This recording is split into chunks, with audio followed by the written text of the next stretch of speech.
Hello everybody, welcome to this week's edition of Northwest Quadrant Wealth Management E-News. Thanks for joining us. So today we thought we'd talk about a couple of things. The fact that the market hasn't traded higher in a really long period of time, and then Josh is going to talk about the debt ceiling. So yeah, the market peaked almost 17 months ago, essentially December of 2021, sold off pretty sharply and has been trading sideways ever since. So it's been quite some time since the market's reached an all-time high, thereby of course our counts haven't gotten close to that level that we saw at the end of 2021 in quite some time.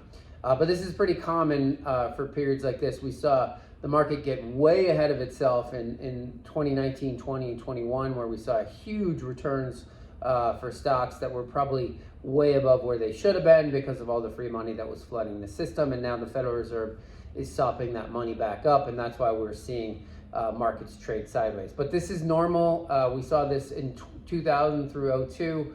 And remember, the important thing to know is that we can't try to time this. We're never going to get that timing right. But all of you, every single security in your portfolio, almost every single security in your portfolio is paying some form of a dividend, and those are most likely being reinvested in your account. So you're continuing to buy more shares in your account every quarter for when markets eventually do trade higher. So we always talked about it being a duration thing. When this thing started, we talked about it being a duration thing. We still believe it's about a duration story, but markets will eventually trade higher because companies will make more money out in the future. But everything had to be readjusted because now we have interest rates 500 basis points higher than they were not all that long ago, and that means all asset prices, houses, stocks, everything has to be readjusted. But we think this is setting the base for a much stronger economy going forward, and Josh can address the debt ceiling that is fast approaching. The second thing we wanted to talk about is, of course, the debt ceiling.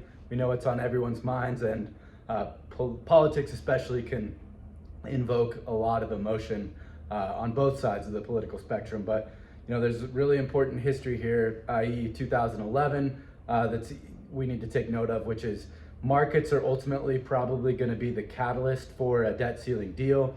Stocks sold off about 15% back in 2011 during the Obama administration, the last time we saw this sort of political brinksmanship. And ironically, and one of the counterintuitive outcomes that people really need to pay attention to is within your portfolios, all those treasuries, interestingly, yields will probably go down and treasury prices will go up in the event of a technical default or as that deadline gets closer, which isn't an outcome that you could really reasonably anticipate.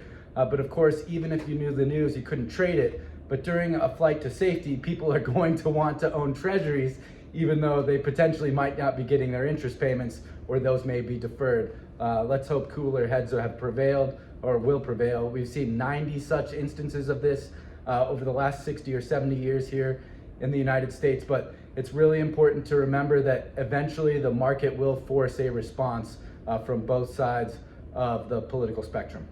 Yeah, so I think the point is expect more volatility, probably to the downside, as we get closer to that June 1st deadline. We hope they get something done sooner, but history tells us they probably won't. But we can't time it, right? Because they could get a deal done and markets could rip higher. So we're not going to time it. You shouldn't try to time it. I know we're going to get calls that people want to get out of the market ahead of this debt ceiling debacle, and we just don't think it's prudent to do. During these range-bound markets, there's going to be time when sentiment is overly exuberant, basically at the end of the first quarter, near the end of March of 2023. But also there's going to be times when sentiment gets exceedingly dour, and we're in the midst of that.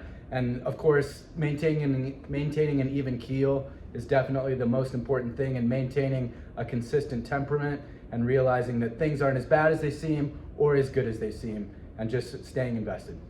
All right, as always, if you have questions about your situation or your portfolio, give our office a call. The number's 800-743-0988. We'll be back here in 2 weeks.